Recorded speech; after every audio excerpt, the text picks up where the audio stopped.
like, what are you doing different? And I shared with her how I reconnected with my family. I rebuilt relationships with my siblings that I never thought I would ever be able to have the chance to repair. I am thriving. I'm doing this. I'm doing that. I'm all of these things. And she goes, you could just hear the change in the phone call.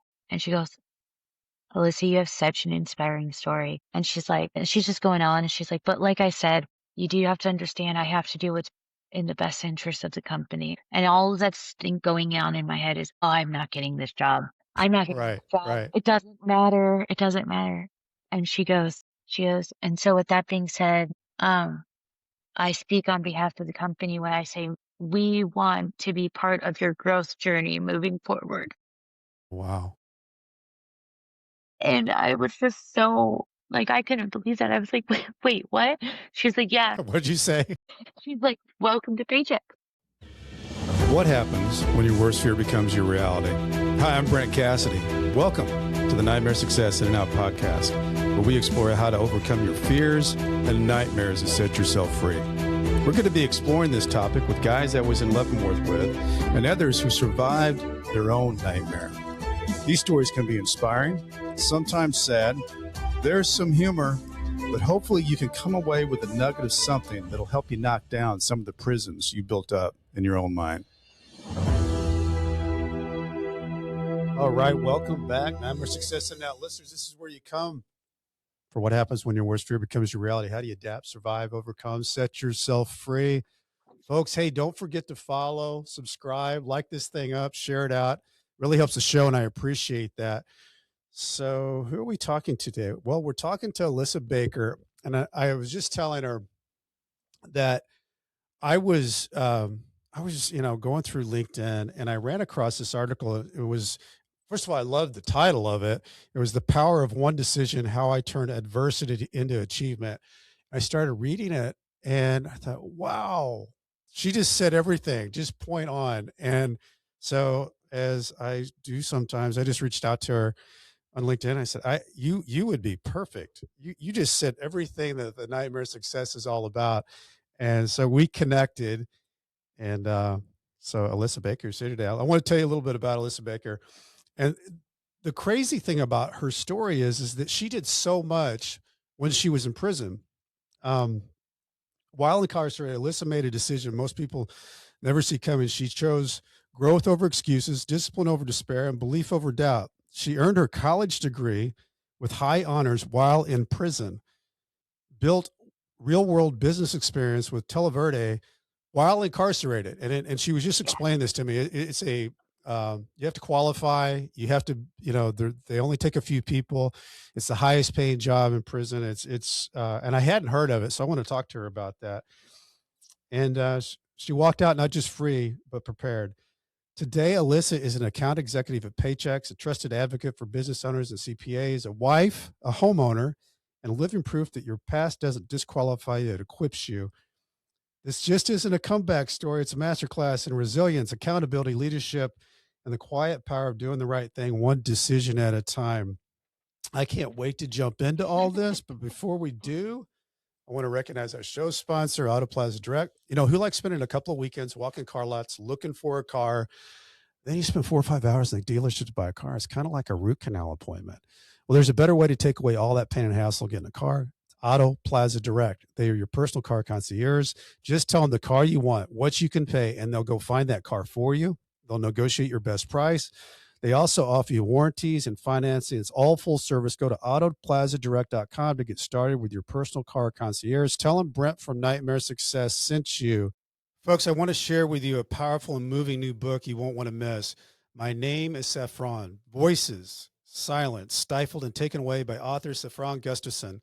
This isn't just a story. It's a journey through resilience, survival, and reclaiming your voice after being silenced for far too long. Saffron's story takes you inside the hidden struggles, the pain, and ultimately the triumph of refusing to be defined by circumstances. As Saffron was putting the finishing touches on her book, the prison she had just been released from, Federal Dublin FCI, was permanently closed because of sexual abuse of the women prisoners. If you've ever wondered what it takes to rise from the darkness of places, to find your truth, and to speak it boldly, this book will inspire you. Pick up your copy of My Name is Saffron today, available now on Amazon. or wherever books are sold. Trust me, you'll be moved, challenged, and changed by her story. Welcome in, Allyssa. How are you today? I am fabulous. It's a new year, so I'm excited to see what's in store. It is a new year. It is a new year. And I before we hit the record button, we were just talking about all the different things that you've done, and you haven't been out that long. And what I love about that is this show, as people, I probably sound like a broken record, but it goes into 1,200 prisons, state prisons. And, one of the biggest things that people talk about or worry about while you're in prison is how am I ever going to get going again on the outside? And your story shows that you can get prepared on the inside to be able to re-enter society and get going again. Alyssa, before we get into all that, Arizona, you just told me you actually are a Midwest Illinois girl. Tell me Yeah. a little bit about you growing up in Illinois. Oh, it was fun. Doing all the, outdoor, just, growing up in the 90s, you played outdoors. Your Yeah. feet were dirty, you were running around barefoot, riding bikes with the neighborhood kids, coming home at sunset. But I mean, I love the rain, I love the thunderstorm. Almost all my family's back out that way. And so, you know, we would spend most of the summer camping, most of the winter we would spend building snowmans or going sledding on the hill that's right there in my hometown. But yeah, There's not too many hills in Illinois either, so you were lucky to have a hill. What was it, a big town, little town? little town, Yeah. about 7 miles long, 4 miles wide. Okay, that was really little. Yeah. Yeah. And so you mom, dad, siblings, what all was going on there? Yeah, so I was raised with my mom, my dad, my grandma, and my three younger siblings. Um, I mean, it's not like one of those like backgrounds where it wasn't a terrible childhood. It was perfect. We Yeah. had everyone at home, everyone worked, everyone went to school. We were all playing sports.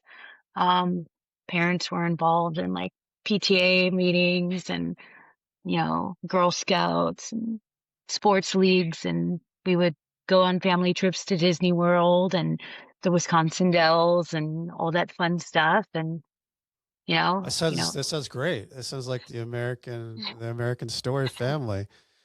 well, of So course, and I know you talk about playing volleyball with it was either Kristen Klein or Kristen Johnson.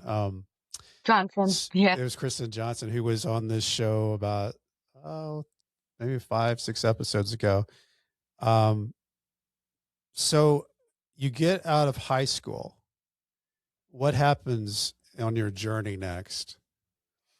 Um, well, after I got out of high school, I, went to the local community college. I wanted to go to ASU, but I messed around my sophomore year of high school and flunked out of one of the Spanish courses, and that was so that was a requirement on their transcripts. So they're like, "You're gonna have to retake this at a community college."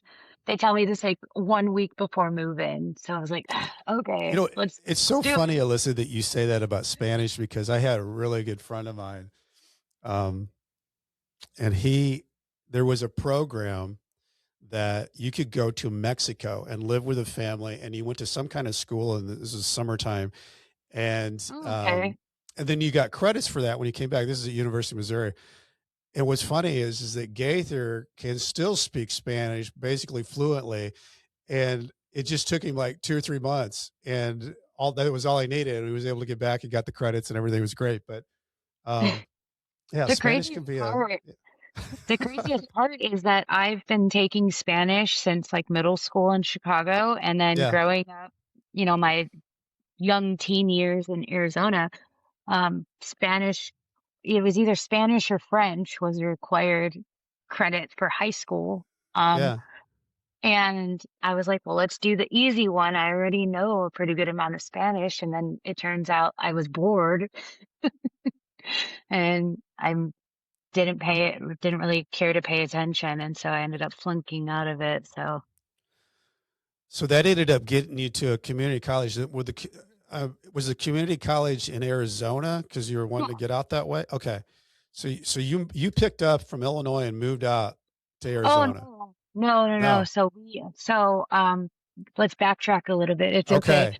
All right. Um, I was probably in middle school, and my parents, as a lot of people do, things fell apart. They started going through a divorce, and when it was finalized in 2004, Yeah. my mom wanted a fresh new start. She's like, "I'm tired of the cold. I'm tired of the rain. We're going somewhere warm. It's either going to be Florida or it's going to be Arizona." And she chose Arizona. So in eighth grade in 2004, we moved out here. We just up and left. We didn't know anybody out here, and we just moved out Wow. So here. what was that like as a kid, Alyssa, in eighth grade? Because I mean that's the time then you're getting ready to go to high school. Was that because your parents have gotten a divorce? You were living this, great life. Um, how did you deal with all that? It was rough. Like we when you grow up in such a small town and everyone you know is everyone you've grown up with and their Yeah. siblings and just all the families know each other, it felt like everything was being ripped away from me. It was rough. So So were your high school years, how were your high school years going into Arizona and not knowing anybody and being the new kid? it was it was a little rough trying to figure out where you fit in, but I'm a social butterfly. So, Yeah. um, I'm very bubbly, very outgoing, and so I was able to pick up a really good clique of friends. But high school was I mean, it's high school. If I could go Yeah. back and do it again, absolutely, it was amazing. Yeah. Yeah. Yeah. So then we catch back up to where, okay, now it makes sense you were out in Arizona and you wanted to go to ASU. So you're at the community college. What's your next step when you're in that position in your life? What are you thinking? What are you wanting to do? I was trying to figure out what I really wanted to do. I knew that I wanted it. What's funny is like back then I was dead set on going into healthcare or medical.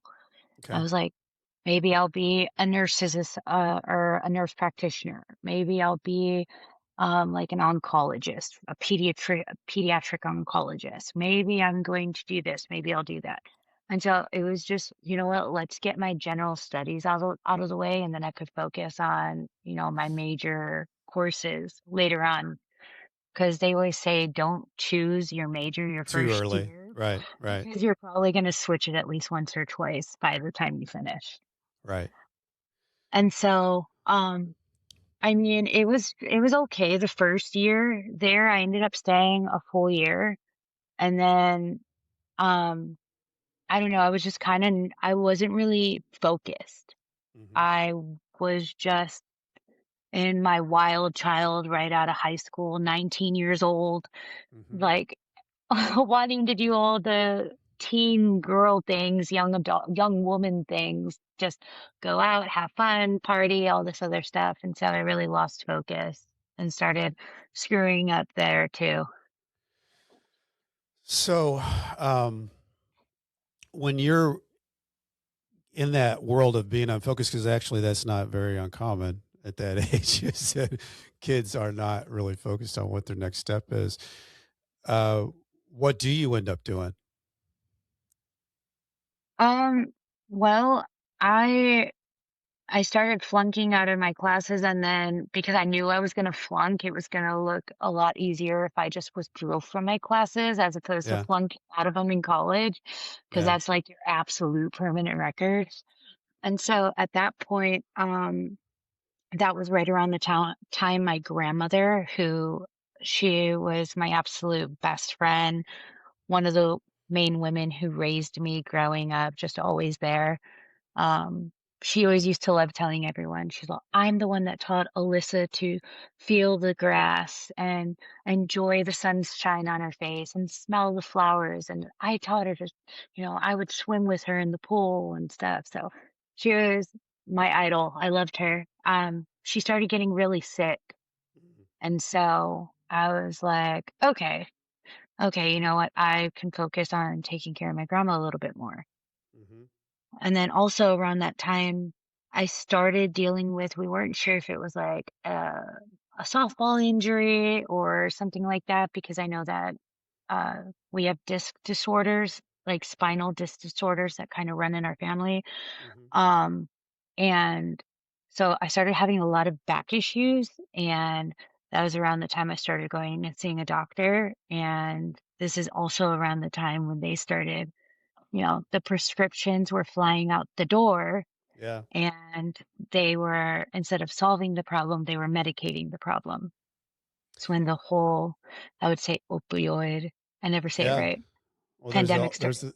there's a whole couple of Netflix series about that whole time period of OxyContin and how, Yeah. people kind of lost themselves. So that's what happened to you. You ended up getting into getting prescribed drugs.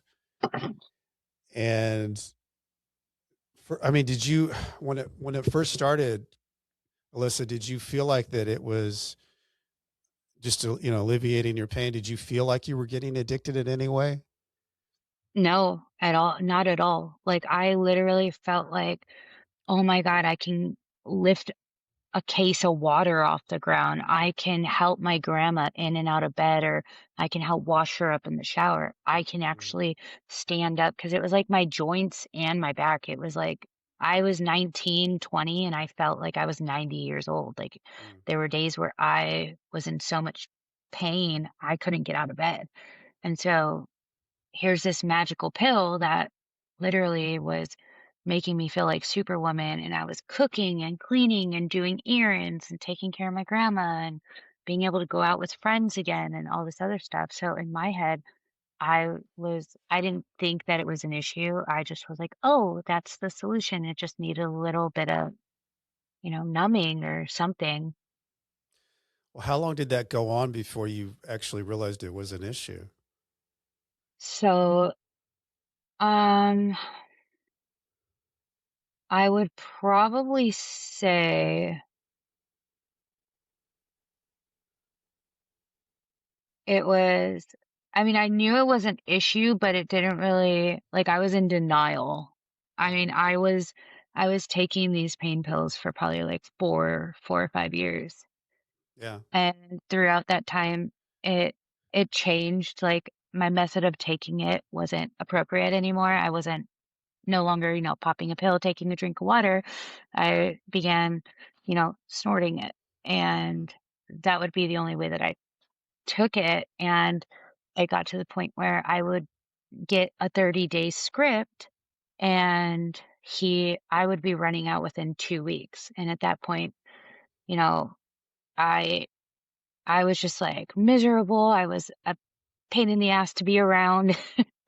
yeah. I was mean. I was not good company whatsoever. Did the people around you think that something was wrong?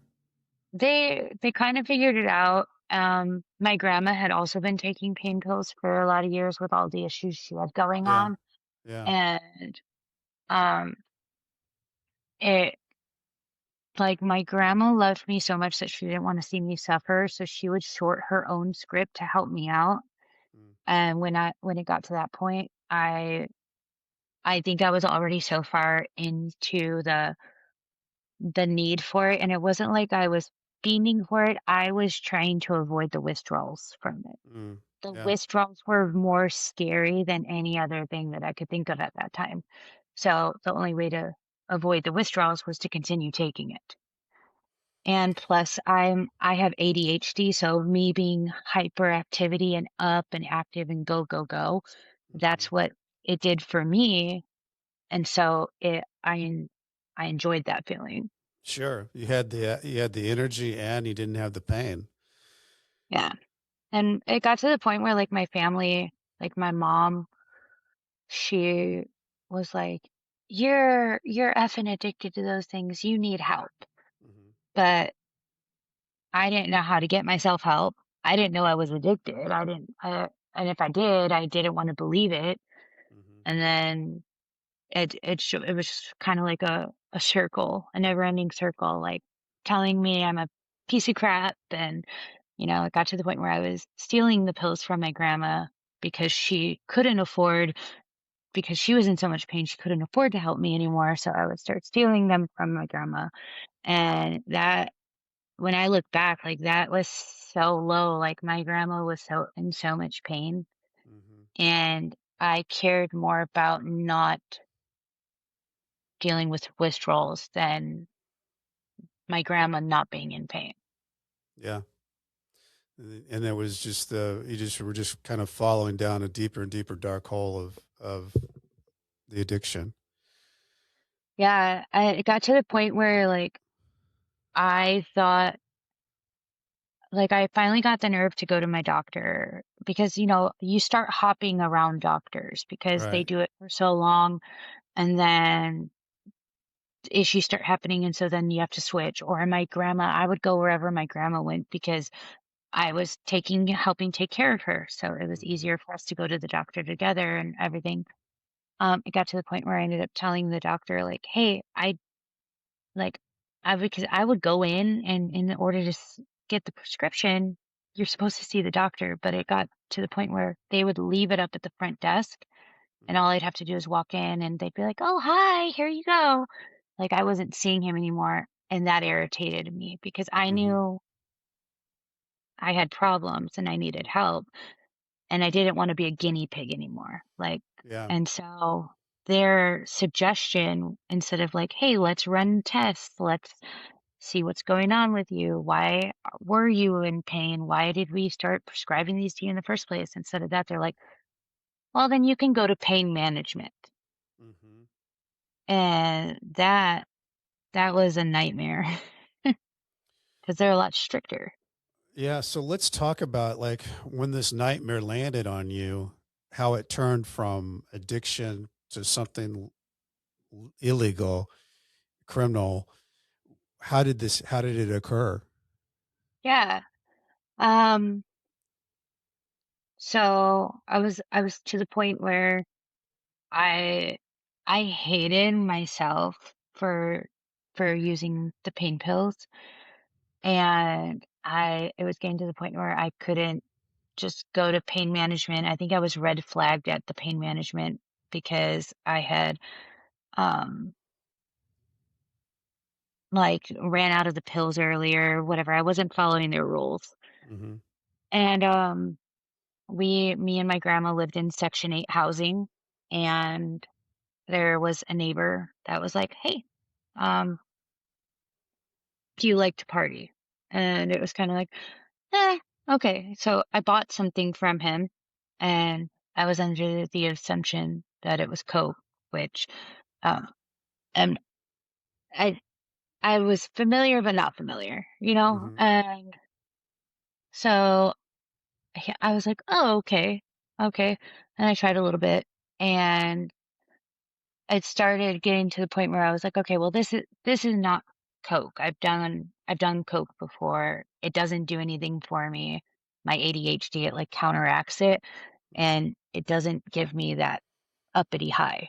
Hmm. And then it started getting to a point where it was doing that for me, and I was like, I don't think this is coke." And it turned out to be methamphetamines. Hmm. And in my head growing up, I was like, I'm never going to use drugs. I'm never going to use drugs. And then I start using pain pills, and then it's like, well, I would never do meth and heroin. And then but it's okay to do coke because coke was considered a rich Right. white man's Right. drug, like Recreational. Right. like Wolf of Wall Street type stuff. It's Hmm. like idolized. And Yeah. so when it was meth, I was like, well, I don't have to deal with pain management. It does the same thing as the pain pills. I don't Hmm. have any withdrawals, and it lasts longer with a smaller amount. And in Hmm. my head, it was a win. Everything was Right. a You win. rationalized it all out. Right. Yeah. And so Yeah. that's literally the last time I messed with pain pills. And that was, I think, in 2015. Okay. And so I started. you buying meth, and it was it it was it was fun until it wasn't, you know?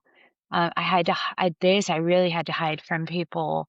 Hmm. Um, I did it because it's considered a dirty street drug, you don't wanna your self-worth is already out the window because you feel like crap because you're, like, hiding from your friends, hiding from your Hmm. family, lying to Now you're yourself. living two lives, basically. Yeah, Yeah. it was really rough, and, it got to the point where, about 2 years down or, like, a year down the line, um, it was, like, 2016, and, um I was with someone and we ended up getting pregnant and we lost the baby to an ectopic pregnancy. And around that same time, I had got arrested and my mugshot was everywhere. And included with your mugshot is your charges at the time. Hmm. And that got blasted all over Facebook by someone who I thought was a friend. Mm. And so now the secret's out. And at that point, it wasn't like, "How do I fix this?" It was "I don't give a crap. Gloves are off. Everyone knows. I don't have to hide it anymore." Mm. And, um, all while this is happening, my siblings are starting to pull away from me, and, like, we were really close. Like, we really after my parents' divorce, moving out here really helped raise each other. My mom started dealing with mental health issues, stuff like that. We really just took care of Really each other. bonded even stronger. Yeah. And so they started pulling away from me. When your baby sister tells you, like, I have to protect myself and you are not a safe person to have around me, Mm. it broke me. Yeah. And my grandma's getting sicker and sicker and more doctor's appointments, more hospital stays. Um, and I think it was like right around 2017, um, it was kind of just like full blown, like using it all the time, up for days and days and days at a time, and then I'd sleep for a day or two, and um, I was becoming like really aggressive, like towards my grandma when I was coming down off of it. But then when I was like using it, I was super lovey-dovey, do everything she needs. Um, it was probably around that time that I also, started um noticing more and more of the wrong crowd hanging around me. Hmm. And I needed to separate my life. Like I couldn't keep my good friends separate from my using friends. Hmm. And so because I'm currently in active addiction, what's easier for me is, you know what? I'm at a good place with these people. I need to protect them. So I'm going to cut ties. That's what I thought in my head, clean break. Yeah. And so, here it is, the end of 2017. My grandma's been in the hospital for about like 2 months at this point because she's just, she's in really rough shape, which it's easier for me to get high and take my mind off of all that. And, in 2018, in February, she passed away.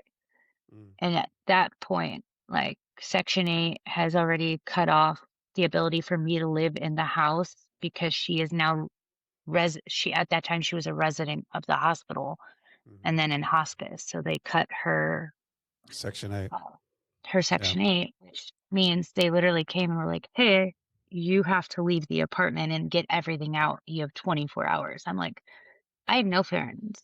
I have Wow. no family. I have nowhere to go." Um, so I did. My grandma ended up passing away, and I spiraled I spiraled really bad and just like, um, it was probably, within 2018, I think I was arrested quite a few times. I had a failure to appear. I did 30 days in county. There was just like, it was rough. I lost all of my belongings. I had all my belongings and all my grandma's belongings that were left after she passed away, pretty much stolen. Um, People say their stuff gets stolen, but in my head, um, I was told once that when you choose to do drugs, you're basically taking all of your stuff, your family, your friends, your belongings, your pets, your kids, everything, putting it out on the front yard and saying, "Free, please take," Hmm. because you're basically selling yourself to the drug and the Hmm. addiction. Yeah, that's And what you're so, married to. yeah. And so, um, the crowd of people that I was around had very good access to the drugs. I was partaking and helping sell them. And, um, of course, with addiction comes crime, and with crime comes need for financial sources. And one thing led to another. And within, I think, 9 months of my grandma passing away, I'm being arrested and looking to go to sit down in county. And before I knew it, I was originally looking at 14 years. They said Wow. if I was they said if I wanted to take it to trial, I was looking at 42 and a half if Mm. I lost that trial. And so eventually I ended up with a 6-year sentence, and it just goes to show, like, in a matter of like the 1 year right before going to jail and then to prison, that's when everything kind of just like in the blink of an eye. So I know Yeah. that was a lot. No, and it's so real because you can almost feel that spiral. Losing your grandmother, getting kicked out, not having a place to go, not having friends. I mean, that's rock bottom. And what do you do at rock bottom? So you get, I mean, it's so much to deal with that you were look and getting around with the wrong crowd. I can see how you just fall into things like you said, helping to sell, helping to do whatever, and then all of a sudden you're dealing with real charges that they're going to put you away not for 30 days but for a while. Um, let's take a break there because when we get back, I want to talk about this stuff that starts happening for you in prison that really just changes your life, your mindset, the way that you attack things, and how you see things. And um, I want to get into that. So Absolutely. a lot of people don't like how they show up online. Many individuals think there's no hope when it comes to managing your reputation on Google. There is hope. It's called the Discoverability Company, and they can help you. Whether you're building your reputation from scratch, repairing your search results after a negative news story, they can also help you how you're portrayed on popular AI services like ChatGPT. To learn more, visit discoverability.co. It's .co, not .com. Listeners of Nightmare Success can take $100 off with coupon code Nightmare Success. And the Nightmare Success podcast is sponsored by the White Collar Support Group, the world's first support group devoted to people who navigating the white collar criminal justice system. I'm a member of the White Collar Support Group, and I can tell you this is a bunch of people who help each other through the criminal justice journey for free. Whether you're just starting your journey or you've made it through to the other side, this is a great space for you. You can join us on Zoom Monday, 7 p.m. Eastern Time. For more information, go to prisonist.org. It's prisonist.org. So, Alyssa, you get this thing down to where, okay, they say you're doing 6 years now. You go into prison. It's different than jail Yeah. because you're going to now you're going to be there for a while. Yeah. Um, how do you, and how old are you when you walk in there? I was 28 years old. 28. So you walk in to prison, you know, you're going to be doing a good amount of time. What are you thinking? I When I was in county waiting to go to prison, Yeah. I want to start off like it was an absolute blessing. Like it was quiet, it was peaceful, it was just that saving grace because towards the end of I say towards the end of my addiction Yeah. because until I got arrested, I was in active addiction. Right. Towards the end, I hated myself. I hated being around people. I didn't love myself. I didn't love anybody. To be like very blunt, I was done. I wanted to die. Yeah. Be Like over with. yeah, I just wanted it all to be over with. And I kept begging God, like, please help me. Just please help me. Just please take me home. I want to see my grandma. Just please. And I think like it was like almost to that point. The very next day I got arrested. Hmm. And in county, I was like, it was just easy. It was quiet, peaceful. And I started looking at resources. You know, I knew I was probably going to prison.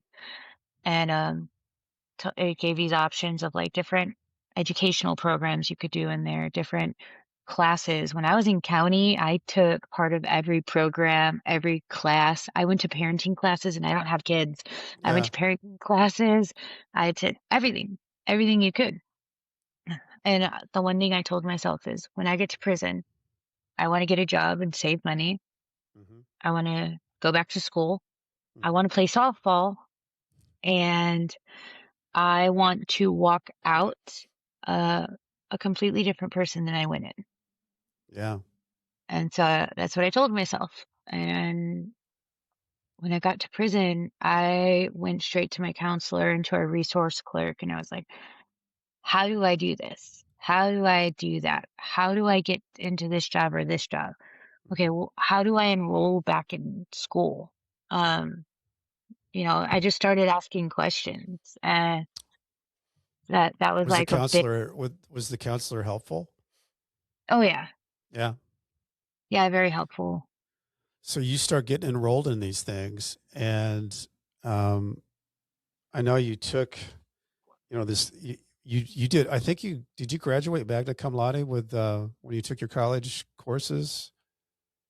Yeah, so I started off by going back through Rio Salado, Okay. and then when I became eligible to apply for Ashland University, Hmm. I transferred all my credits. I met with them, did the full enrollment, everything. Like they had an on-site counselor, and so So I there met. was the just for those people listening out there that probably don't know about Yeah. any of this stuff that would happen in prison. Um, when you enrolled in a college course, was there anybody that ever was face to face, or was it all online? That you guys, how did it work? So with Rio Salado, um, they send you a big, huge packet, Okay. and it's your entire course, Okay. from chapter 1 to chapter 15, all of the reading material, all of the tests, all of the homework, all the quizzes. And let me tell you, the homework is at least a minimum 5-page essay. Mm, And so okay. you're sitting there doing it at your little desk, flipping through and, answering, Yeah. and then you have to sit there, take an envelope, buy a stamp, put it in there and mail it out and hope that it gets there on time because if it doesn't get there on time, you get docked points.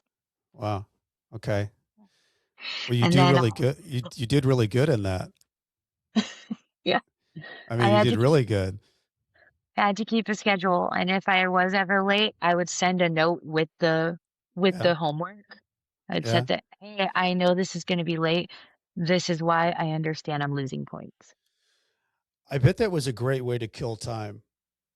I mean, the one thing about prison is that it's if you don't have things to fill time with, it can be You get horrendously yourself in trouble. confined. Yeah, yeah, all those things.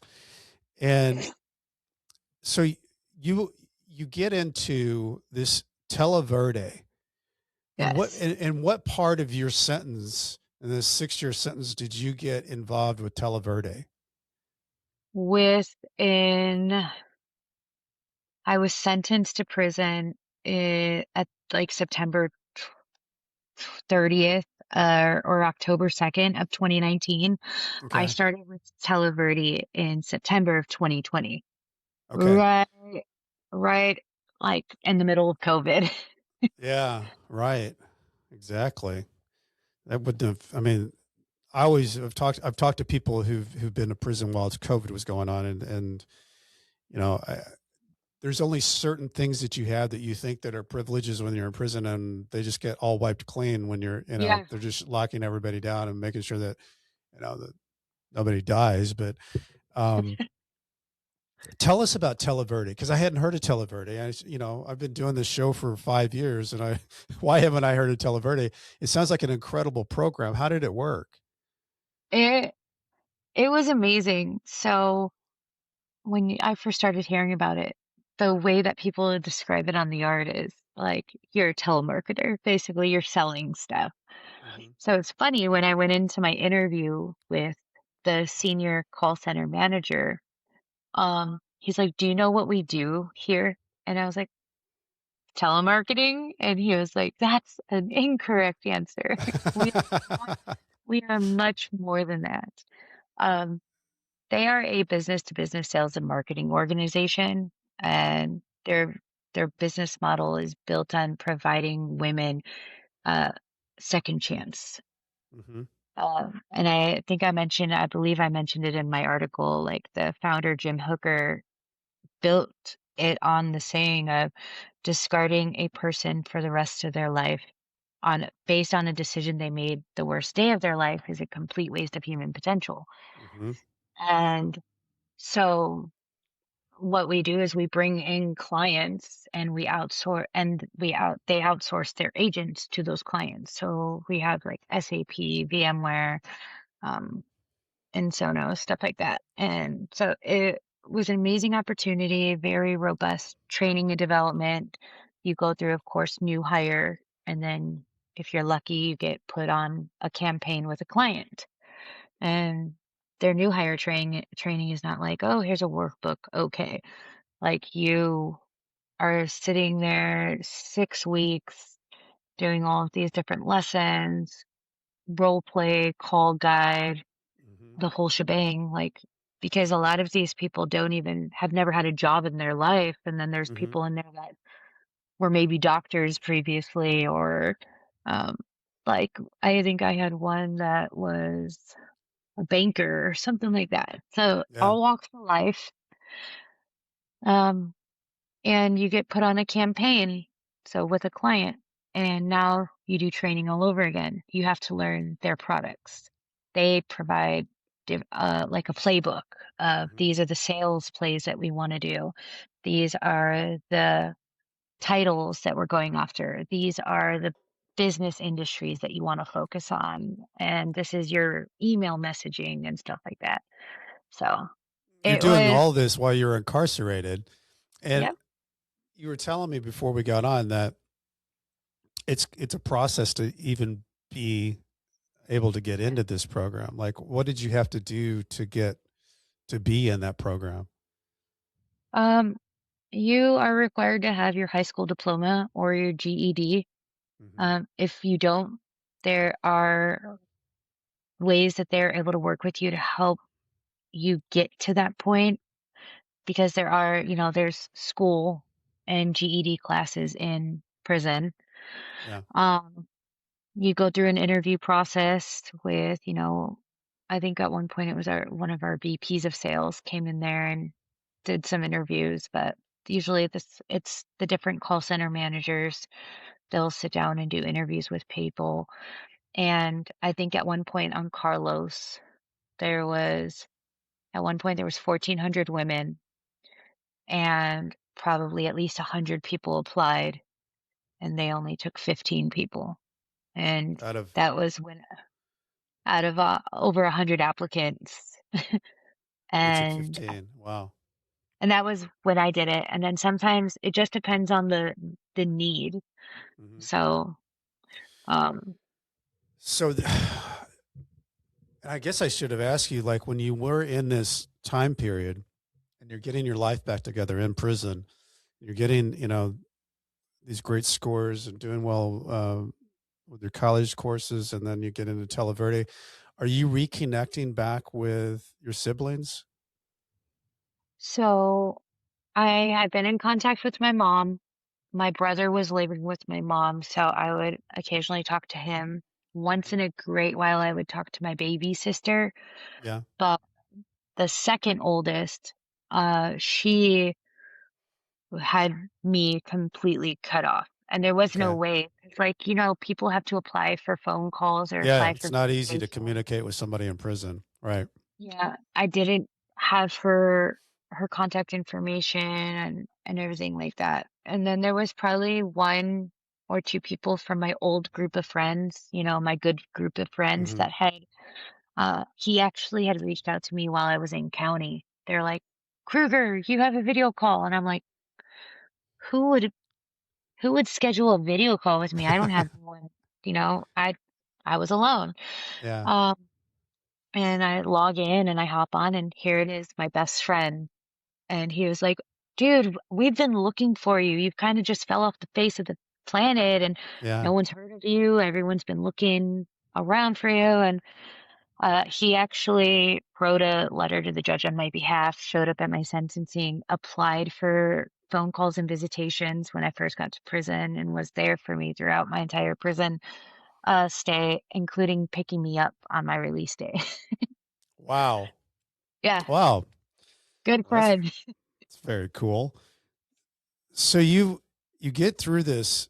Um, you're in Televerde. You're at the highest pays job, on the campus there. Um, what do you start thinking about, Alyssa, about getting out when your time gets close to the door? What's your thoughts? Um, well, Televerde had the option to apply, like you actually apply for their corporate office. You Hmm. go through a background check, which they obviously know, like it's Yeah. just by law, they're required. You go through different levels of the hiring process and final interview and everything. And um, I was like, you know what? This is a great landing opportunity. It sets me up. I get to go home with a job. Yeah. Um, Huge. they they also have the Televerde Foundation, which works with like second chance housing, and they actually have a Televerde house where girls who are getting released from prison are able to go and transition there. Hmm. And they also help you get uh, reentry opportunities through their Televerde Paths reentry, which was amazing. I literally probably took every class you could think of when I was in there. So I learned to build my confidence up. I learned to, um, handle my anger or how to be assertive, how to diffuse a situation, like using I statements instead of you make me feel like I Hmm. feel this way when. Hmm. Like I really learned how to flip the script and change my mindset and be a positive thinker. And I was so confident. And um, Televerde had that opportunity to go to corporate Hmm. and also get into halfway house. And in my head, I'm like, okay, I'll walk out with the job. I'm going to walk out with a little bit of money from my retention job. Walking out with my associate's degree and half of my bachelor's. I had to complete my bachelor's outside. Uh, Wow. Okay. oh, yeah. So, but you take it with them because Ashland University is an actual university in Ohio.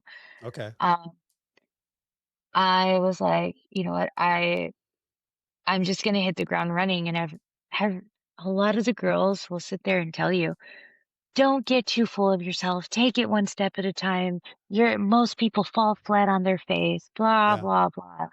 And I was like, I'm going to prove you guys wrong. I'm going to prove you guys wrong. They're like, if you keep thinking like that, you're going to end up back in here with the Uh-huh. rest of us. Because Well, in your article, you say you shot out of there like a bullet. I did. I did. I had an apartment. I went from the halfway house to renting my own apartment with my friend.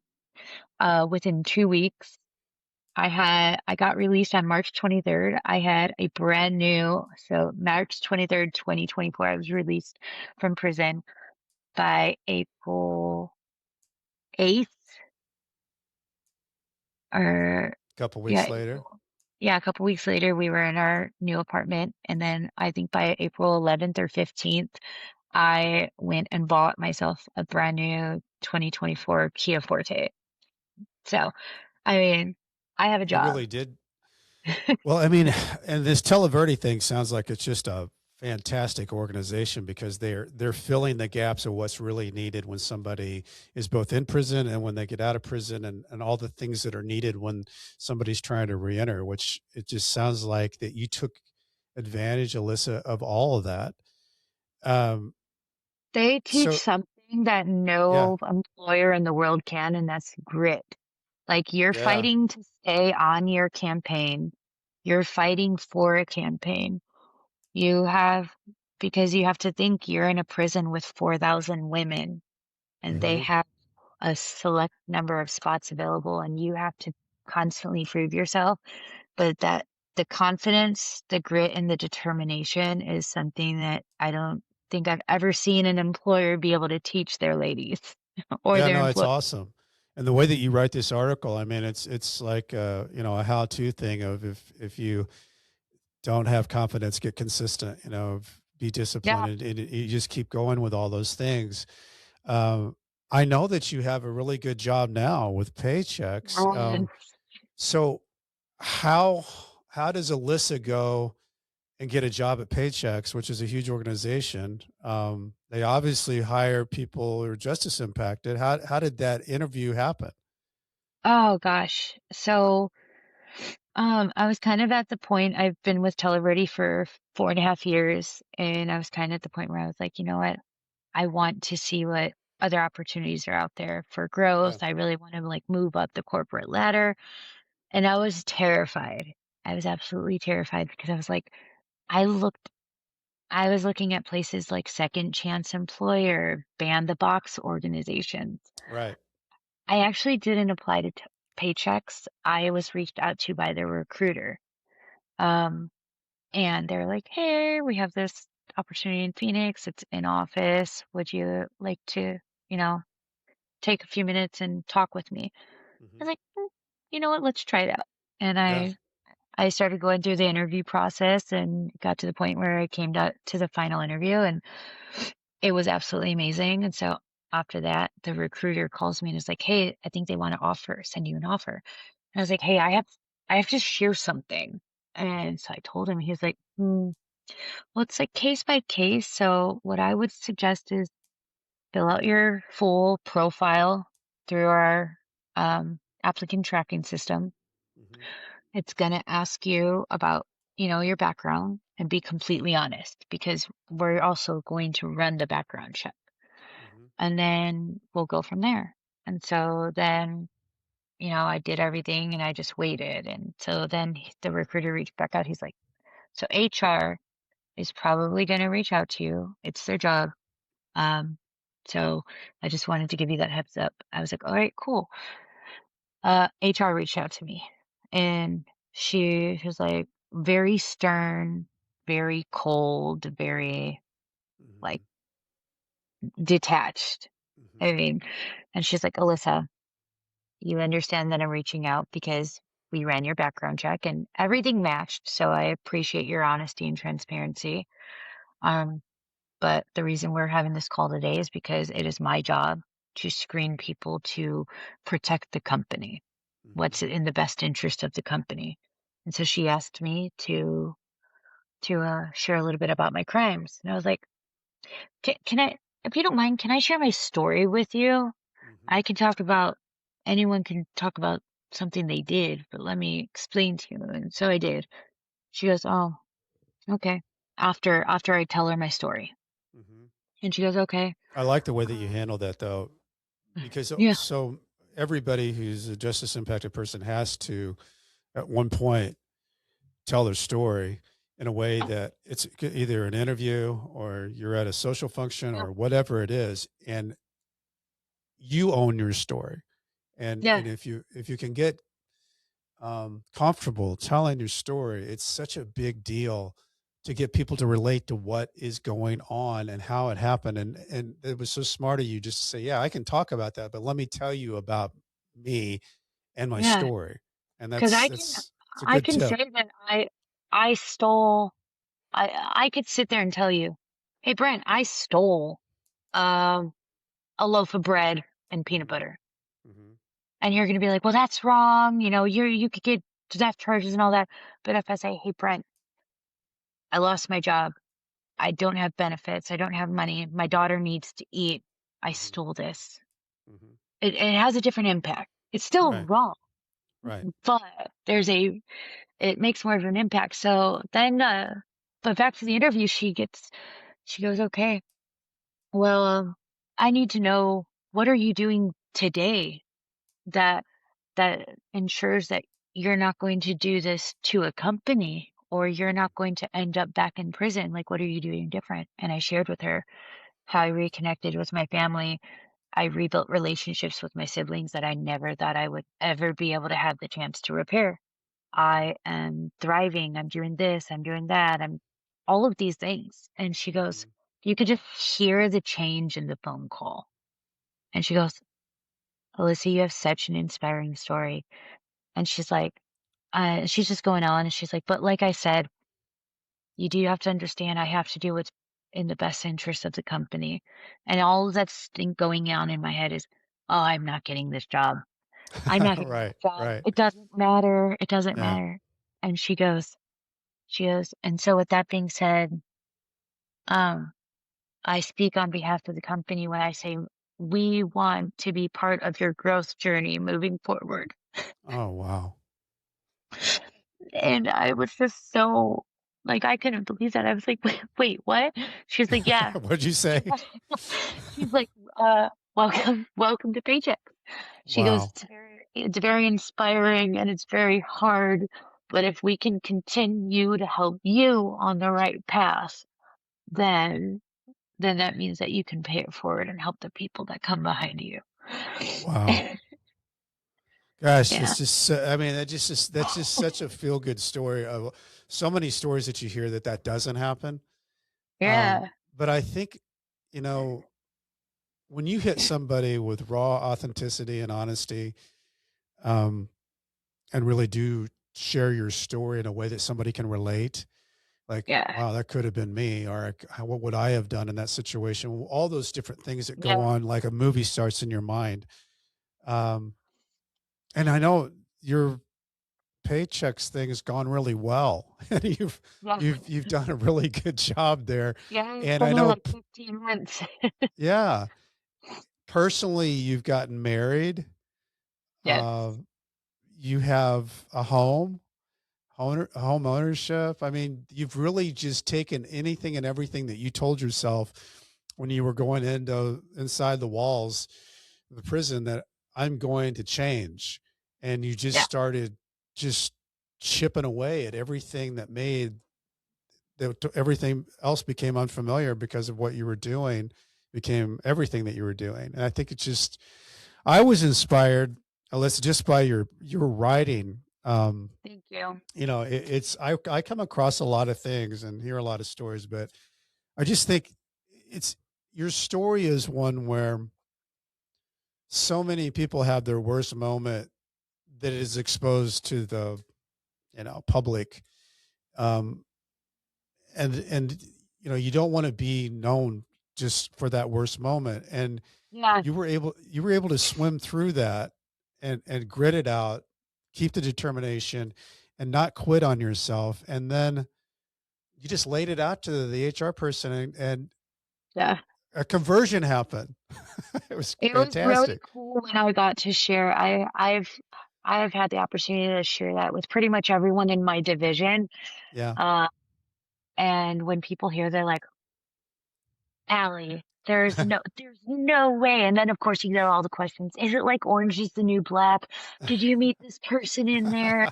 Like, Yeah. Then they want to know all the background, interesting yeah, they want curiosity to know stuff. all the stuff. And Yeah.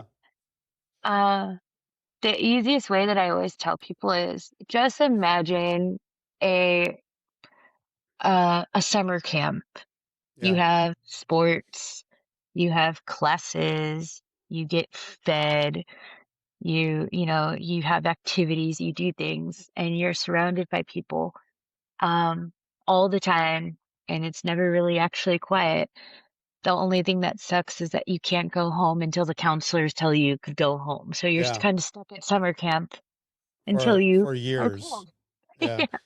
That's the one thing that I had a hard time getting my mind wrapped around was is I remember the night that my wife Julie and I we it was the next morning I was going to have to voluntarily surrender myself, and I remember that I was in a camp that only 3 camps in the United States have fences, and Leavenworth was one of them, and it had the double fencing, the double wiring, and it was really intimidating looking. And I saw the people walking around on the sidewalk next to the this double wired fence, and I could kind of start seeing because it was starting to get uh, dusk. You could see the lights that were turning on in the 4 different blocks there, and what I couldn't get my mind around was, oh my God, that is going to be a place I'm going to be not for a week, not for a month.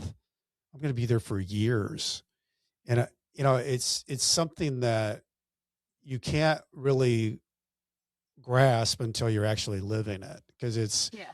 that idea that you're not going anywhere. So you've got to figure out things and things that you don't become part of the, I always joke. I didn't want to become prison Brent. I didn't even know what prison Brent was. I just didn't want to be him. So everything I was trying to do was try to still be me. But Yeah. and you did that inside, Alyssa. You did all that, and you got rewarded for that hard work, and you were prepared for that HR interview, and I had to that's do a lot of work on myself. yeah. It I ended up getting a sponsor while I was in prison. I did the NA steps, the AA steps multiple times. Mhm. I even did my codependency step where I so really diving deep and addressing a lot of the issues. Like by the time I left there, like when I walked in there, I was scared. I didn't have any confidence. I had no self-worth still. I was just like, Yeah. okay, well, this is my time. This is my time out from the world. Mhm. This is my time. I need to make the best of it. To the point where I was walking out of there like, this is me, like super confident. I Yeah. love myself. I am very confident in myself. I'm confident in my uh, abilities. And I Mhm. think I told one of the clients with Televerde, he was like, um, what are you gonna do when you like hit the ceiling? And I was like, oh, for me, there's no glass ceiling up here. Mhm. It's literally just how far high can I keep reaching? What do you think after everything that we've talked about your story? What do you think's your biggest takeaway from all of it? Just, yeah, I mean, there's a lot. It had to Like, be one oh, thing. absolute, just the biggest thing was I had to love myself. I Mhm. had to be my biggest supporter because at the end of the day, I have me. Yeah. And if I don't trust myself, I don't believe in my decisions, I don't have the confidence or the assertiveness, and I let people walk all over me, and I let people determine my self-worth or what I'm capable of, I'm never I knew that I was gonna that was gonna be my home for the rest of my life. Either that or a wooden box. It Mhm. was take one or the other. So, learning to love myself and being confident in myself and trusting in my decisions was like my biggest takeaway, Mm. and that I could not be afraid to ask for help I love that. because be not being ashamed and embarrassed of what I had gotten myself into Mhm. and afraid to ask for help and not knowing how to ask for help. Mhm. Um, that was really one of the biggest things that I think pushed me further into my problems was because I didn't know how to ask for help, and there was that stigmatization on it Mhm. of Well, if you go to someone and be like, "I'm a drug addict," the first thing a lot of people put that fear of, "Oh, you're going to jail," Hmm. not "You're going to rehab, you're going Hmm. to, uh, an outpatient clinic," nothing like that. So, those are my biggest takeaways, I learning to love ask it. for Those are help. great takeaways. And, loving yourself and believing in Yeah. yourself and having confidence in yourself, trusting your decisions. Those are, I mean, those are huge takeaways and they Put change. yourself out there. Yeah. You gotta Take a chance.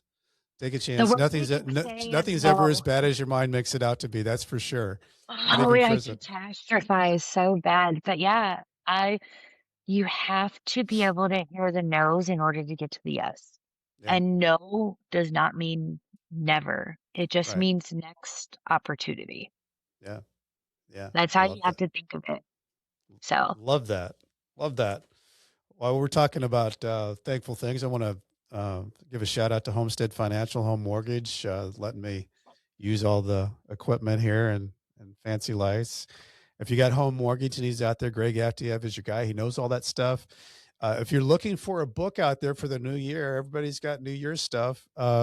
Get mine. It's Nightmare Success, Loyalty, Betrayal, Life Behind Bars, Adapting, yes. Finally Breaking Free. Um, Leave me a review on Apple if you got time. I know it's kind of a hassle, but they're great and I love reading them. If you want to know what I'm doing, go to brentcassity.com. I spell it wrong. I spell it with a TY, not a DY. And if you want to go see all this stuff, I mean, you can get it on Spotify, Apple, whatever, but I got nightmaresuccess.com where you can get to all the interviews and all the extra stuff about them. So I used to say when I was writing my emails back from Leavenworth, stay strong. I'll do the same. Allyssa Baker, thank you so much. I just feel Thank good about your you. story and what you're doing, and I wish you the best of success. Thank you. Yeah, if my story helps just at least one person, I go out there and I'll take extra food over to the homeless or like the people that are struggling and I look at them and I'm like, "Hey, I want you to know I was there I once. was there.